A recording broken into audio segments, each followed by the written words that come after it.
Hola Ignacio, ¿cómo estás? Bien, ¿qué tal, Jonathan? Todo bien, ¿Cómo gracias. estás? Creo que somos el live más puntual que ha empezado esta semana, o sea que esperemos unos cuantos Sí, minutos a que la gente se siga claro, sumando y a los que claro, están claro, oyendo le damos la bienvenida y arrancaremos dentro de como un minuto. claro. ¿Cómo va todo por allá? Vamos bien, vamos bien. Son días bonitos y soleados estos de cuarentena, o sea que no nos podemos quejar. La verdad que ha hecho un clima como especial. No sé Sí, por qué, sí, sí, sí. pero yo digo Creo que que después de la cuarentena va a haber como un boom de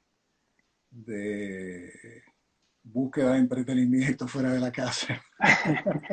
esperemos que se mantenga entonces el clima. Sí, sí, sí, sí.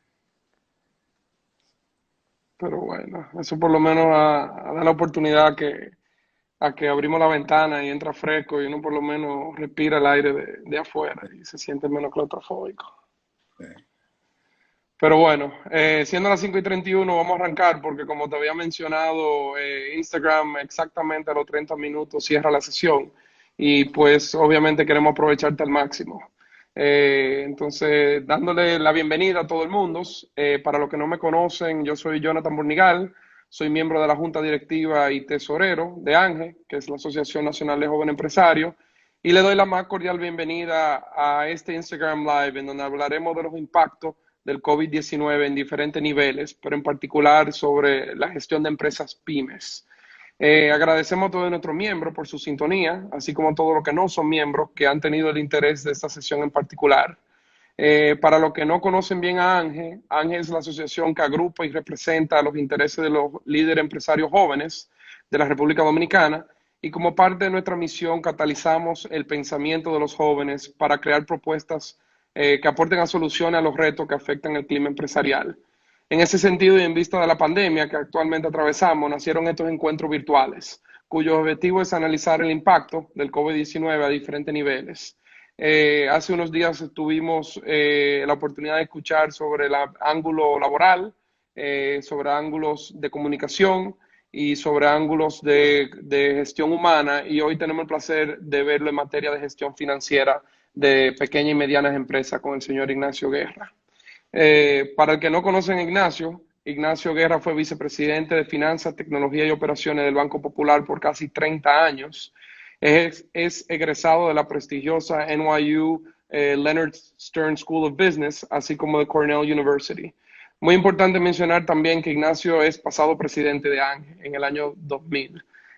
Así que, Ignacio, te damos una muy cordial bienvenida y agradecemos muchísimo tu tiempo en el día de hoy. Gracias a ti, Jonathan, y gracias a toda la membresía y a los participantes que se han unido. Yo creo que es una iniciativa muy valiosa de Ángel, abrir estas oportunidades de diálogo para que la gente se oriente. eh, y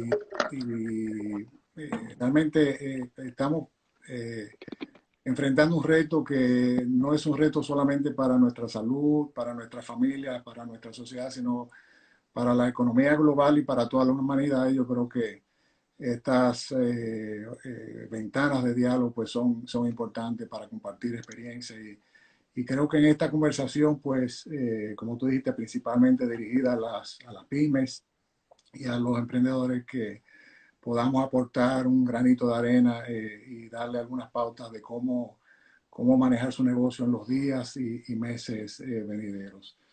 Eh, yo quiero, antes de empezar, pues contextualizar un poco el tema con 5 mensajes. Yo creo que son clave. Uno es que esto es un reto nuevo para todos. O sea, nadie tiene la fórmula mágica de cómo enfrentarlo. Todos estamos realmente en esto juntos. O sea, yo creo que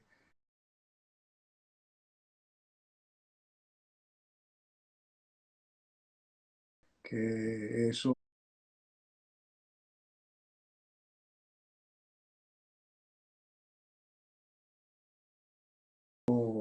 pues tenemos que verlo como una oportunidad de aprender juntos y de utilizar nuestro ingenio. Las soluciones se necesitan a nivel de gobierno, de sistema de salud, del aparato productivo de las empresas y de las mismas familias. O sea que todos estamos de alguna manera afectados y estamos en esto juntos.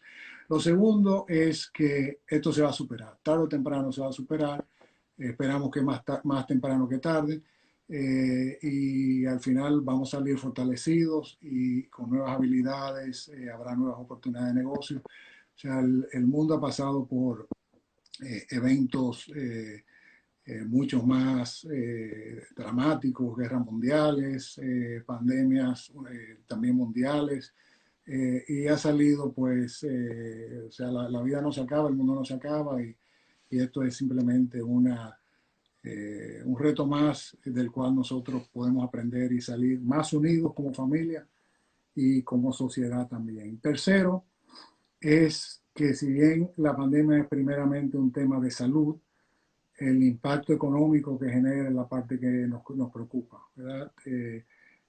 Porque ese riesgo de salud se ha traducido en un aislamiento de la población y eso genera una caída simultánea de la oferta y la demanda. O sea, los empleados no pueden consumir, porque no pueden salir de sus casas y las empresas tampoco pueden producir los bienes que se necesitan, que es una situación muy particular en lo que es el desenvolvimiento de una economía, y el reto es cómo mantener la actividad comercial viva para que circulen bienes, servicios y recursos, dada esa limitación de la imposibilidad de movimiento. Lo cuarto que quería contextualizar era que los trabajadores y las pequeñas empresas, los pequeños negocios, las pymes, son sumamente importantes para la economía, son el motor de la demanda, son la base del consumo. Todos los gobiernos, si ustedes ven las acciones que han tomado los gobiernos, todos los del mundo están dirigiendo los esfuerzos de asistencia específicamente a esos dos segmentos. O sea que es bueno para la audiencia entender que ustedes son el foco de muchos de los programas de asistencia que se han aprobado y que se seguirán tomando.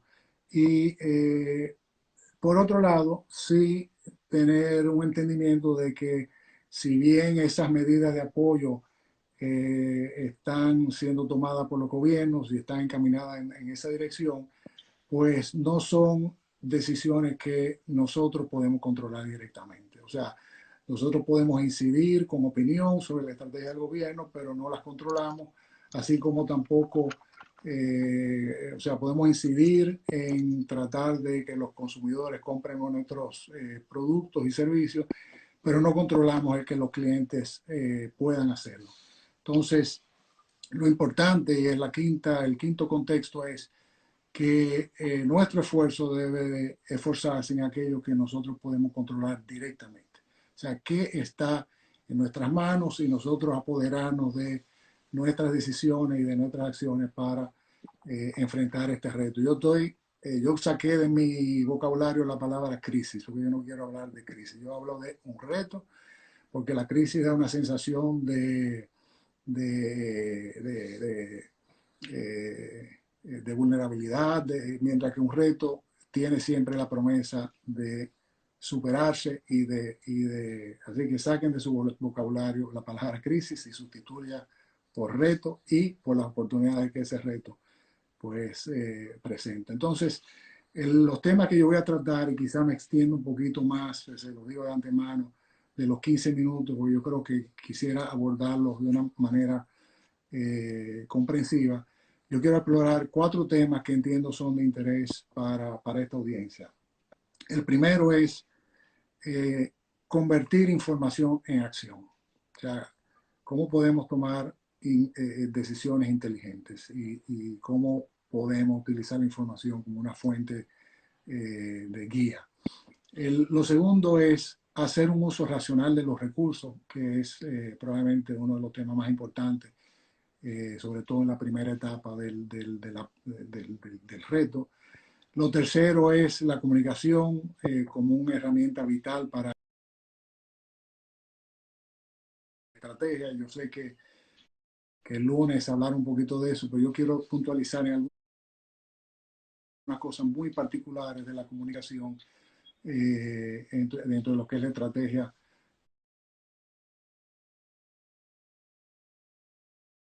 de las pymes. Y lo cuarto es cómo estar alerta a las nuevas oportunidades que van a surgir en este proceso. Eh, si tú quieres, Jonathan, me puedes hacer No, alguna me parece, intervención cuando me consideres parece, necesario, pero vamos a entrar para ver si podemos dar mayor espacio a las preguntas al sí. final. Entonces, sobre el primer... Definitivamente, definitivamente, Ignacio, te iba a decir que yo creo que me encanta el approach que vas a tomar para este conversatorio que tendremos. Yo creo que el eliminar la palabra crisis, pues nos pone en control de nuevo. Ujú, ujú. Siempre hablamos a todo el mundo le gusta ese sentimiento de control, se siente más seguro, se siente que puede tomar las decisiones. Y pues yo creo que diferente a los típicos retos que suceden cada X cantidad de años económicos, vamos a decir, este tiene en particular que nos pone como en pausa. Yo creo que estamos todos en casa, obviamente tratando de hacer lo que podemos en materia de teletrabajo, pero sí nos pone en pausa de poder planificarnos un poco para lo que va a ser cuando podemos volver a salir a este nuevo normal. Entonces, yéndome en línea con los puntos que tú quieres tocar hoy, creo que un punto que pudiera ser interesante y te sugiero para que podamos arrancar es cómo vamos haciendo esa planificación. O sea, cómo vamos preparándonos para lo que viene siendo venidero y quizá nos puedes conversar un poco sobre el tema de las iniciativas que tú puedes recomendarnos de reducción y erogación de efectivo, de gastos, y quizá hablarnos un poco sobre cómo trabajar temas de presupuesto para lo que viene siendo de aquí Ujú. a los próximos meses. Perfecto. Yo creo que eso está dentro del material que voy a compartir con ustedes, o sea, las informaciones que voy a compartir con ustedes. Eh, entrando en ese primer punto de cómo convertir información en acción. O sea, la información es el principal activo porque es el que nos permite tomar decisiones. O sea, lo que no se mide, lo que no se monitorea, no se acciona. Y lo importante es qué información es relevante y cómo la proceso. Y ahora mismo yo creo que hay dos fuentes de información relevantes, una que es la externa y otra que es la interna. La externa nos ayuda a entender cómo está cambiando el entorno, porque parte de la característica es que estamos en un entorno realmente incierto y va a ser objeto de muchos cambios. Y entenderlo para saber qué ajustes debemos implementar en nuestras estrategias. Y la información interna nos dice cómo está respondiendo nuestro negocio a esos cambios y a las estrategias que estamos adoptando. Es como el ejemplo de cuando tú vas manejando, que tú eh, tienes información externa porque tú estás viendo la carretera, ¿verdad? Tú estás viendo si está lloviendo, tú estás viendo si hay una curva, si hay un semáforo, pero también tienes información interna, que es la del tablero, que te dice cuánta gasolina tú tienes y por cuánto tiempo tú puedes, o sea, cuál es tu autonomía, tu nivel de aceite, la temperatura del carro, etcétera. O sea que es ese símil de información externa, información que te ayuda a tomar decisiones. Entonces, de las informaciones externas, ¿cuáles son probablemente las informaciones más esenciales que todo el mundo necesita ahora? La primera es responderse a la pregunta, bueno, ¿cuánto tiempo puede durar volver a la normalidad? Realmente la respuesta no la tiene nadie, depende mucho de la disciplina de ciudadano, de cumplir con la cuarentena, pero sí es importante entender que el proceso tiene básicamente cuatro olas. Una ola que es la de contagio, que es cuando sube ¿verdad? Suben los casos, esa es la que estamos ahora todavía en República Dominicana y otros países que ya han pasado esa ola. Pero aquí la estrategia importante es sobrevivir. Sobrevivir en la parte de salud y también sobrevivir como empresa. La segunda es una etapa de desaceleramiento de los nuevos casos que ya te va dando una idea que está llegando al pico y ahí tú tienes que ir comenzando a hacer la transición para pasar a una etapa más de crecimiento y de aprovechar las oportunidades. La tercera es el pico, que ya sí se ve que está cambiando la dinámica del contagio. Y la cuarta es cuando ya se va disminuyendo el contagio y se puede retomar el crecimiento. Entonces, esa es una. ¿Cuánto va a durar? Depende. Y por eso hay que monitorear en qué momento de la curva nos encontramos. Y hay mucha información en Internet para ver otros países cuánto tiempo está tomando, etc. La segunda información importante externa es cómo se ve afectado el comportamiento de los clientes, o sea, entender los cambios en prioridades, patrones de consumo, cómo está reaccionando la competencia, qué han hecho empresas similares en otros países en esta etapa donde nosotros nos encontramos. Otra información externa importante es las medidas que adopta el gobierno, ya que son las que establecen las reglas de juego y nos ayudan a entender la limitación en la capacidad de operar, y ahí quizás necesitemos información de terceros para orientarnos mejor qué parte de lo que ustedes están haciendo con los rales, con los temas de las medidas, ¿verdad? Los programas que se han adoptado. Y la cuarta es dar seguimiento a las noticias relativas a las industrias o segmentos que uno atiende, porque eso te permite ver qué está pasando con tus clientes y adelantarte a las estrategias que sean necesarias para mantenerte al tanto de esa situación. En cuanto a lo interno, ¿verdad? Lo importante son los indicadores clave de tu negocio, los KPIs. O sea, todos hemos ido a hablar de KPI. Y para eso es importante establecer una base de referencia previa sobre, sobre tus KPIs, o sea, cómo se veían tus principales indicadores antes de esto y cómo están evolucionando día a día o en la mayor medida posible al instante durante este proceso. Ejemplo, KPIs importantes, cuáles son los 20% de tus clientes que representan el 80% de tu venta y cómo se están comportando, te están comprando, están bajando sus compras, etcétera. Si estás consumiendo más inventario que antes o los estás consumiendo más rápido, cuánto inventario tienes y para cuánto tiempo te permite operar, disponibilidad de insumos y materia prima, tiempo de entrega de tus suplidores, el balance de tu cuenta bancaria, días de pago de cuenta por cobrar. O sea, todo eso son indicadores claves.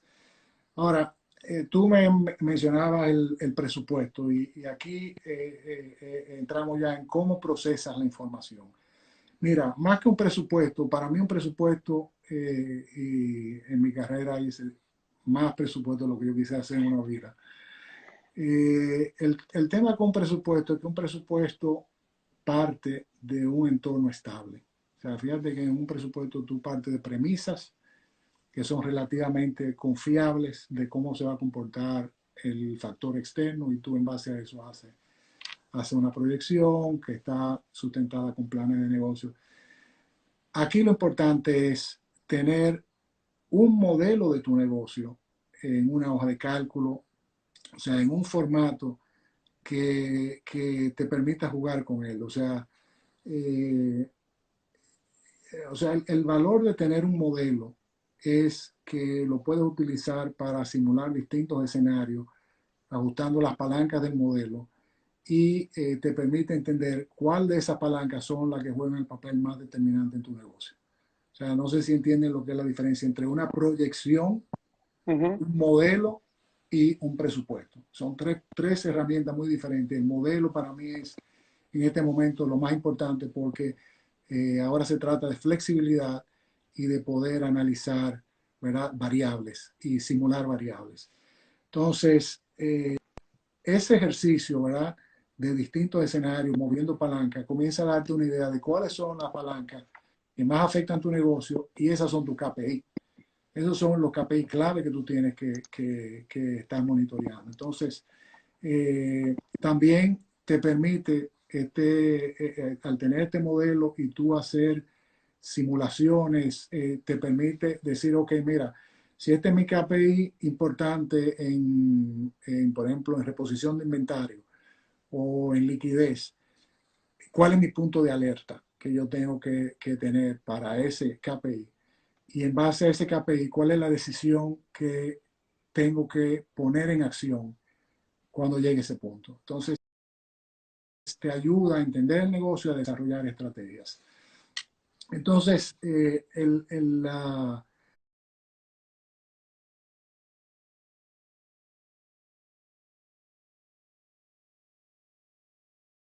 la forma de también organizar esto y manejar esto es es como creándole un cerebro donde tú puedes analizar la información. Cuando yo digo un cerebro es un centro de mando. Es, algunos le refieren como un nerve center, un crisis center, un command center. Es un sitio, un lugar físico donde tú puedas tener toda la información desplegada de una forma fácilmente visible, actualizada regularmente, donde una persona de tu equipo, que primero tiene que ser visible a la mayor cantidad de los miembros de tu equipo posible, y que cuando tú entres ahí, visualmente tú solamente de vuelta al salón y visualmente tú captes rápidamente cuál es el estatus del negocio. Y no hay que usar herramientas sofisticadas. Te digo que en mi experiencia nosotros manejamos eventos críticos con post-its, o sea, con paredes de post-its que representaban activos que tenían que estar en un estatus específico, le cambiábamos el color. Tiene que ser algo rápido y muy visual y de nuevo, también ahí tú puedes integrar calendario de tareas y de hitos importantes y el estatus de iniciativas, pero tiene que ser un centro que sirva como el cerebro para tú manejar una situación cambiante y tú puedas rápidamente entender cuál es el estatus de tu negocio. Entonces, eso en cuanto a la parte de el hacer uso de la información, convertir la información en acción. El segundo punto, que es el uso racional de los recursos. Si tú me preguntas cuál es el KPI más importante ahora mismo, yo te diría la liquidez y la liquidez. O sea, porque esto es como entrar en un maratón que tú no sabes cuál es la distancia. Y tú tienes que conservar la energía para llegar a la meta. Y la fuente de energía de una empresa es la liquidez. O sea, la liquidez te da flexibilidad, te permite tomar decisiones, te permite entonces conservar la liquidez y hacer buen uso, ¿verdad? Porque no es no hacer nada con la liquidez, es hacer buen uso con la liquidez. Es, yo creo que un elemento importante. Entonces, ¿cómo abordar el tema de la liquidez? Bueno, lo primero es que con el modelo, ¿verdad? Haciendo un modelo y también haciendo una proyección de entradas y salidas de liquidez, tú necesitas tener una herramienta que te permita entender cuánto tiempo tú puedes operar con la liquidez que tienes. Primero, establecer un punto de partida. ¿Qué liquidez tengo hoy? Elaborar sobre ese punto de partida una proyección de fuentes y uso de liquidez, que entra y que sale de la compañía. Monitorear el nivel de liquidez en la medida que pasa el tiempo. Y aquí sugiero, si puede hacer un monitoreo diario de la próxima, o sea, un monitoreo, una proyección de por lo menos 1 o 2 semanas a nivel diario. Después de la segunda semana, puede ser las próximas 6 semanas a nivel semanal y después ya a nivel de mes. Pero sí tiene que tener una proyección y una clara visibilidad de tu liquidez día a día. Actualizar constantemente los estimados en base en cómo va cambiando la situación y cómo van afectando las decisiones que tú tomes esa liquidez. Hacer pruebas ácidas o escenarios de estrés sobre tus estimados. Por ejemplo, variables como la tasa de cambio, si tienes compromiso en divisa, cómo te puede afectar ese flujo de caja, etcétera. Definir un nivel crítico de liquidez, o sea, tú no puedes esperar a tocar fondo con la liquidez, tú tienes que decir, ok, ¿cuál es mi nivel crítico? ¿Cuál es el mínimo con el cual yo puedo, o sea, cuál es ese nivel mínimo donde ya yo tengo que tomar alguna decisión crítica antes de llegar a cero? Y definir cuando tú llegues a ese nivel de antemano, cuál es la decisión que tú vas a tomar. ¿Es liquidar la empresa? ¿Es vender todo tu inventario? Pero sí tener muy claro cuál es ese nivel mínimo que dispara esa alerta. El otro ejercicio también es revisar todas las fuentes y uso de liquidez. para tomar decisiones que permitan extender el tiempo que nuestra liquidez nos permite seguir operando. O sea, de lo que se trata es, mira, yo no sé cuánto dura la carrera, ¿ok? Lo que yo tengo me dura para correr 20 kilómetros o operar un mes, 2 meses, 3 semanas. Bueno, ¿cómo yo hago para extender eso a 2 semanas más, 3 semanas más, 5 semanas más? Ese es un ejercicio que hay que constantemente estar haciendo y es días revisando la fuente de uso de liquidez. Y otra herramienta importante también en esto es catalogar, o sea, hacer un inventario, un catálogo de todos los compromisos contractuales que tenemos, o sea, todas esas obligaciones de pago, los plazos, las contrapartes, quién es la persona de contacto del otro lado, o sea, por si hay que tener una conversación con ellos. Y porque es importante que esa proyección de liquidez tomen en cuenta todos los compromisos y después hay otras tareas con relación a este tema de los compromisos contractuales que también quiero abundar, pero en esencia, esta primera etapa, ¿verdad? No es un momento de pensar en crecer, es un momento de pensar en mantener, sobrevivir, o sea, que el negocio sobreviva.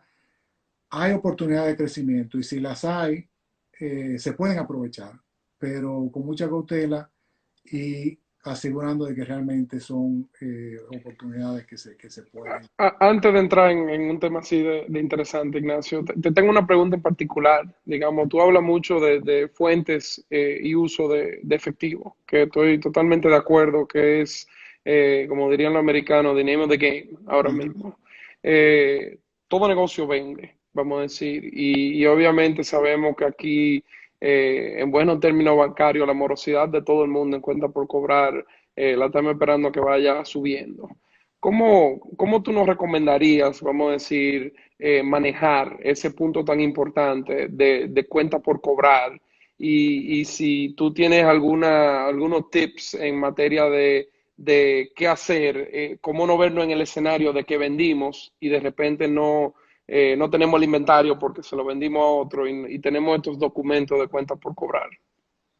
Mira, hay siempre la regla de 80-20. Siempre hay un 20% que representa el 80% del volumen. ¿Cuál es ese 20%? Y atacarlo rápidamente.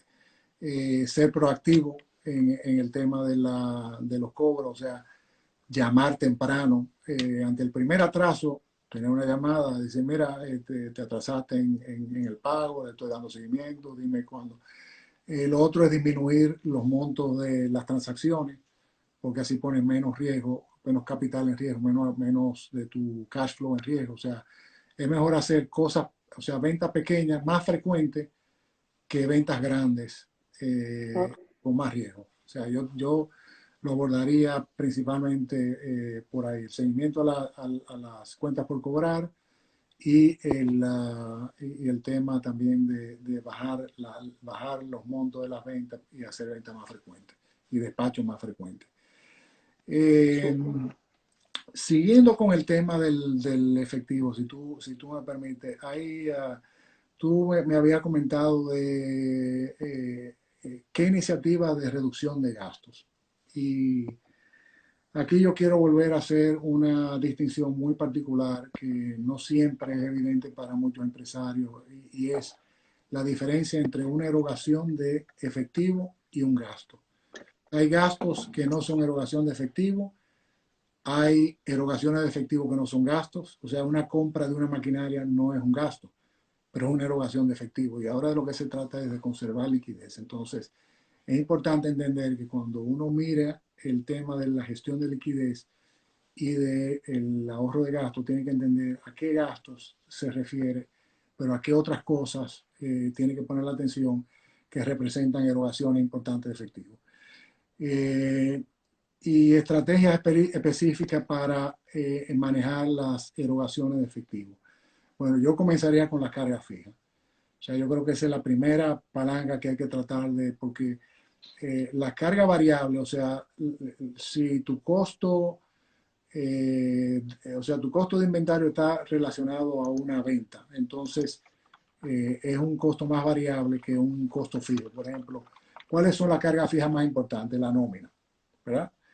Ahí está el programa FASE, que te ayuda con la nómina. Yo no voy a entrar en el programa FASE por las razones que ya mencioné, o sea, hay muchos temas de derecho laboral que no manejo. Pero, por ejemplo, hay en otros países, creo que fue en España, algunas pymes lo que hicieron fue que se hicieron alianzas con, por ejemplo, supermercados o otros comercios para prestarle a los empleados. O sea, el negocio que tenían un incremento en demanda y necesitaban empleomanía, hacían un arreglo de prestarle a los empleados a tiempo completo, a medio tiempo. Entonces, es una forma de ayudar a los empleados, pero también subsidiar tu nómina. Otro cargo fijo importante son los alquileres. En otros países se ha prohibido el desalojo, ¿verdad? Para cierto tipo de rentas, si hay atraso en pago. También se han puesto moratorias de pago en los alquileres. Pero en ausencia de eso, ¿qué podemos negociar con el arrendatario? Podemos decirle, mira, los próximos 2 meses vamos a agregárselo de manera proporcional a las cuotas que quedan. Yo te sigo pagando el mantenimiento porque de eso se cubre el gasoil para mantener la planta prendida, del local, el aire acondicionado, etc. Pero por lo menos extiéndeme o dame una gracia con el alquiler durante este periodo. Y si no una gracia, pues decirle, bueno, mira, yo te extiendo el contrato, me comprometo a alquilártelo por más tiempo a cambio de, o aplícamele alguna parte de los depósitos, reconoceme parte de los depósitos como una garantía de estos dos pagos. O sea, es cuestión Es de como un usar la imaginación. refinanciamiento de una deuda. Es como el Sí, sí, refinanciamiento de deuda que ahora mismo, por la medida que sí. ha tomado el Banco Central de decirle a los bancos que entretengan conversaciones de esa naturaleza, es lo mismo con un contrato y con un inmueble. Mientras más largo el plazo del contrato, mejor, porque 2 meses o 3 meses repartido en los siguientes 20 meses que le queda, se diluye. Entonces, yo creo que eso es algo que se puede tratar de conseguir. En los servicios básicos, bueno, hay agua, luz, teléfono. En otros países ha habido también moratorias aprobadas, pero a falta de una moratoria y si no se puede negociar los servicios, se puede tratar de reducir el consumo. Trabajemos sin aire acondicionado. O sea, yo digo que yo digo que a mí me han domesticado en esta pandemia, porque uno ha aprendido a hacer de todo. O sea, trabajar gastando menos en las cosas que no son esenciales, reducir el consumo. En los pagos de préstamos, tú lo mencionaste, ya hay bancos que han anunciado sus programas de gracia para cuotas, yo creo que de hasta 90 días, yo creo que eso es muy bueno. Reducción en las tasas de financiamiento, han eliminado cargos por mora, pero también es la oportunidad para, por ejemplo, plantear, renegociar condiciones de préstamos y buscar soluciones con tu banco. Después yo tengo algunos mensajes con relación a la comunicación con el banco que podemos volver a tocar este tema. Aparte de esa carga fija, está el tema de las inversiones, ¿verdad? Como les dije, este es un momento para conservar liquidez y capital, no para hacer inversiones en activos ni comprar, o sea, yo lo limitaría a los temas críticos. Si te dañó un equipo que es vital para tu negocio, ok, bueno, tienes que sustituirlo, compra ese equipo. Si puedes hacer un leasing, quizás está mejor, porque no tiene la erogación completa desde el primer momento y puedes conseguir el efectivo. Tampoco es el momento para realizar inversiones financieras de largo plazo, con vencimiento de largo plazo. Tú quieres que tu liquidez esté disponible inmediatamente, ¿no? Que tú tengas acceso a la liquidez. Ahora, con la parte de gasto, que es el otro renglón.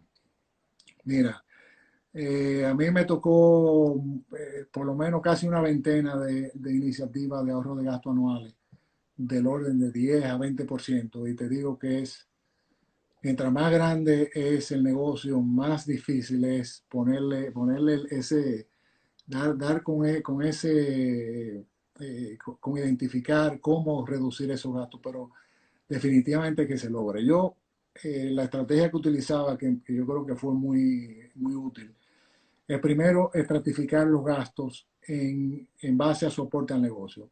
¿Cuáles son los gastos indispensables para el negocio? Número uno. Después hay otra capa de gastos que son esenciales para crecer el negocio.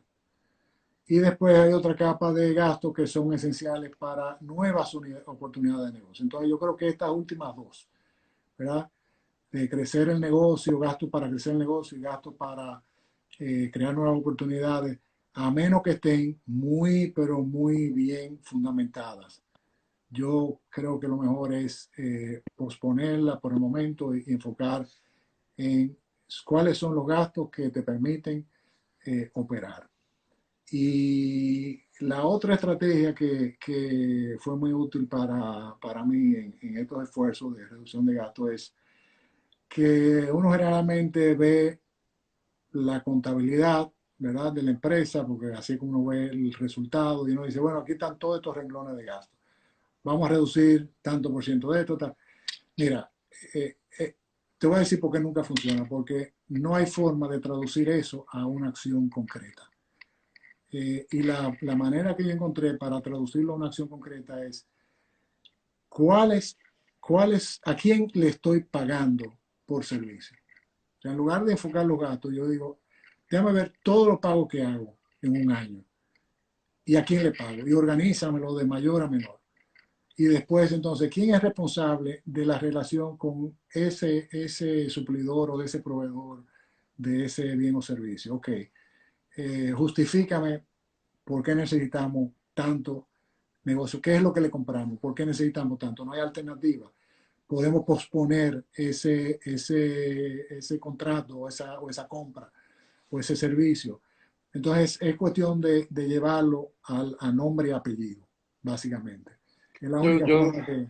yo digo, Ignacio, yo digo que los gastos, los ahorros de gastos son como mariposas a veces, que tú lo ves volando y se ve todo muy fácil de poder lograrlo, pero hasta que tú no lo atrapas con la malla y lo pones en el No, es piso, difícil. tú no lo has realmente capturado. Es difícil, es difícil.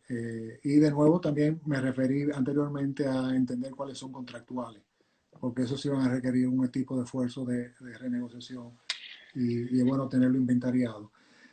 Después hay otro renglón de gasto, que son los gastos que pasan como los submarinos, así, por debajo del agua desapercibidos. Y son aquellos gastos que entran como en un proceso automático de pago o de erogación. Entonces, a las pymes yo les sugiero que, por ejemplo, analicen todos los servicios que tienen pago automatizado en su sistema contable o que tienen pago automatizado en su internet banking o que están domiciliados a su tarjeta de crédito. Haga una revisión de todo eso, porque esos son los que generalmente pasan así, mira, desapercibidos y esos son, a veces suma mucho cuando tú lo juntas y hay que ponerle también atención. Ignacio, tenemos hasta las 6:30 solamente. Yo sé que tú tenías otros puntos extremadamente interesantes. Quizá el tema de la comunicación, tú estabas hablando Ujú. que tú tenías varios vertientes. Ok, Quisiera ver si pudiéramos entonces está bien, entrar en ese capítulo. está bien. Eh, Lo último que yo te iba a agregar con relación a la sí, claro. liquidez es identificar reservas de liquidez que uno tiene, activos que pueden servir de garantías para un préstamo bancario, incluyendo los de los socios, o sea, hacer un inventario de eso y qué tú puedes hacer, inclusive inventario que tú tienes de mercancía, identificar a quién tú se la puedes vender en caso de que tú tengas que liquidarla, tener eso ya predeterminado. Entonces, con relación a la comunicación, el lunes Tony da Silva tuvo una participación muy interesante con relación a la comunicación y básicamente eh, yo creo que es importante seis audiencias, los socios, los empleados, los clientes, los suplidores, los gremios profesionales y las instituciones financieras. Voy a saltar algunos rápidos con los socios, tener una conversación clara de cuál es el compromiso de tiempo, cuáles son los roles que cada uno va a jugar en el proceso, cuál es el compromiso de capital de apoyo al negocio que tiene, los roles hay que dividirlos, o sea, hay que tener una persona pensando en el correr el día a día, otra persona pensando en cómo adaptarse a, a lo nuevo normal y si es posible también pensando en las oportunidades que van a surgir después. Con los empleados yo te diría que hay que involucrarlo en la toma de decisiones. Los empleados tienen un conocimiento del negocio que a veces tú crees que tienen y no tienes. Si te pueden rápidamente hacer una observación sobre una iniciativa y decirte, ah, pero mira, eso va a tener tal y tal consecuencias. O tienen sugerencias que son muy válidas también para el negocio, pero tienen que ser parte del proceso de toma de decisiones. Hay que integrarlo y darle voz y visibilidad a lo que estás haciendo. Con los clientes es cuestión de mantenerte vigente con los clientes, recordarle que tú estás ahí. El uso de las redes sociales ahora mismo es esencial porque es la única forma o la mejor forma de comunicarse con los clientes. Usar los influenciadores para generarte ventas y promocionar tu producto. Estrategia por ejemplo, de comunicación, de entrenamiento sobre el uso de tu producto, de la bondad de tu producto, porque eso le recuerda al cliente por qué lo puede necesitar.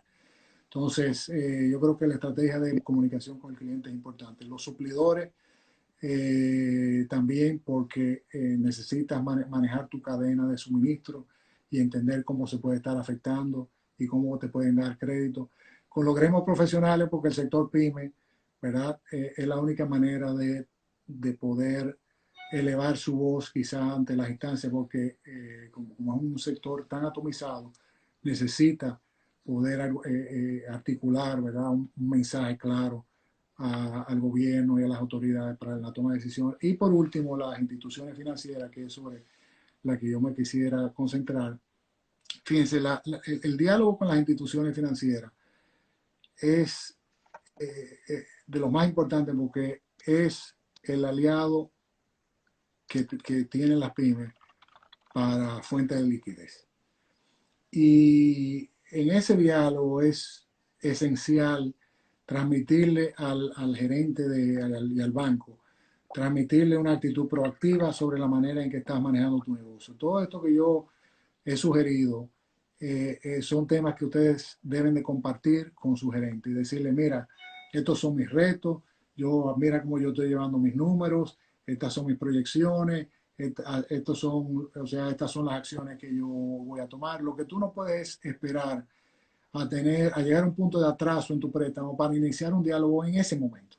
Ese es el peor momento para tú iniciar una conversación con el banco. Yo creo que tú tienes que ser proactivo y desarrollar una empatía, un vínculo, ¿verdad? De colaboración desde temprano con tu banquero. Y acuérdense un banco no es una entidad de caridad.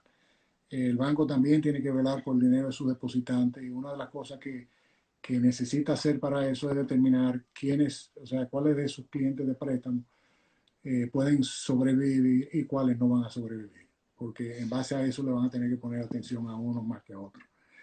Eh, lo último, ya pasando al cuarto tema, que es el de identificar oportunidades.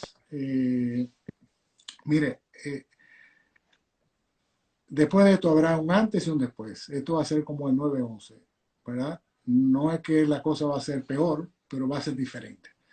Y nosotros tenemos que entender cuál es el nuevo, porque en base a eso podemos establecer estrategias que nos permitan crecer y aprovechar esa oportunidad. Entonces, ¿qué yo veo? ¿Cuáles son las características que yo veo de ese nuevo entorno?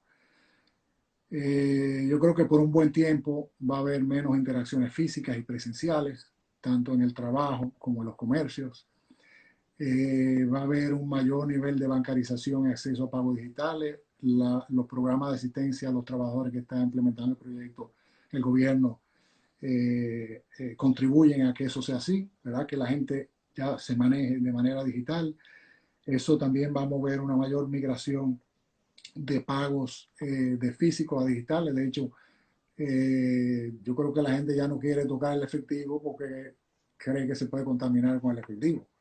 Entonces, también creo que va a haber una mayor participación de suplidores locales y regionales en las cadenas de abastecimiento de las grandes empresas domésticas. Eso es una gran oportunidad, yo creo que para muchos negocios locales. O sea, no depender tanto de fuentes tan lejanas, ¿verdad? Como China o India, sino cosas más cerca. En el punto ya en lo que es los canales presenciales, ¿verdad? Las ventas presenciales, yo creo que va a haber menor contacto físico en el momento del checkout, con pagos contactless, con mecanismos de self-checkout, o sea, no sé, los que han venido aquí a Estados Unidos, que van a un Home Depot, o que van a un CVS, o que van a un Publix Lane, que ya hay un cajero que tú mismo pones tu compra en tu funda y tú mismo haces tu propio checkout.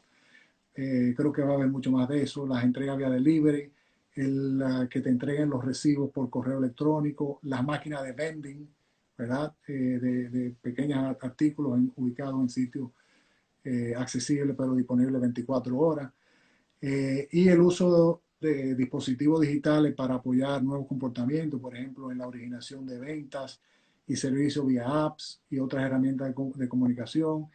Por ejemplo, que los clientes tengan información de los horarios cuando los establecimientos están menos concurridos. Ya con Google uno lo puede hacer. O sea, cuando tú buscas en Google Maps un establecimiento, te pone como una curva de horario y te dice, mira, este establecimiento tiene poca gente ahora, tiene mucha gente. Yo creo que la gente va a necesitar ese tipo de información. Pero también va a necesitar información, por ejemplo, de cuándo le llega una mercancía. Ahora mismo todo el mundo, Claro. para ciertos insumos, está pendiente, bueno, quién la tiene, dónde está, y gasta muchísimo tiempo en ir a sitios diferentes buscando una mercancía. Bueno, pues si te dice, mira, la mercancía llegó, ven a buscarla, o si tú la puedes pedir y te avisa cuando ya llegó para que tú la recojas también, o si es por delivery, que te diga dónde está en el trayecto del delivery. Entonces yo creo que esas son oportunidades. Ahora, lo que yo sí veo claramente es la necesidad de tener una estrategia digital. Esa era una tendencia previa a este evento, sin excepción para todas las industrias. O sea, todas las industrias del mundo estaban abocadas y atacadas por jugadores digitales.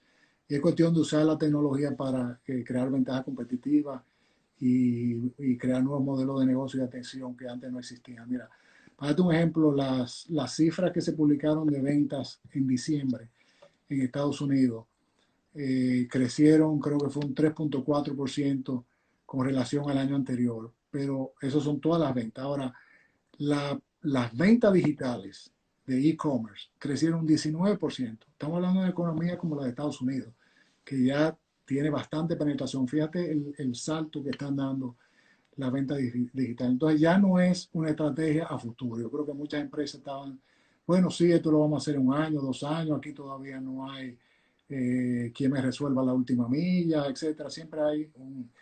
Pero yo creo que ya es un tema urgente y necesario para superar el presente. O sea, la Yo creo, realidad es que los clientes no pueden ir a la tienda. Entonces ¿cómo tú le llevas la tienda al cliente si no es por un medio digital? Y las empresas digitalmente posicionadas, te das cuenta que están ganando mercado en la situación actual. En el 15 de marzo o el 13 de marzo, Amazon anunció que estaba contratando de 100.000 a 200.000 empleados para suplir la demanda que veía por la pandemia. El 30 de marzo, Macy's estaba anunciando que estaba despidiendo esa misma cantidad de empleados y cerrando toda su tienda a nivel de todo Estados Unidos. O sea, mira el impacto tan grande que tiene el ser un jugador digital en este momento. Y yo creo que en República Dominicana casi todas las empresas comerciales, todas, están rezagadas con el tema de su estrategia digital, ya sea por la ausencia de grandes competidores digitales, porque los clientes han sido tímidos, no han tenido experiencia previa local con las compras digitales, pero yo creo que los clientes están superando esa timidez por necesidad. Y a futuro yo estoy seguro que van a preferir las ventas digitales. Mira, antes de esta pandemia, mi hija que vive en Nueva York, yo llegué un día a su apartamento y veo en la puerta de la entrada una pila de cajas como hasta el hombro ver que decían Amazon. Yo le digo, óyeme, pero ¿qué fue lo que tú pediste de Amazon? Y él me dijo, no, el supermercado. Ah, ya. Y todo lo que es la comida del día lo pide por Grubhub y lo pide por Uber Eats.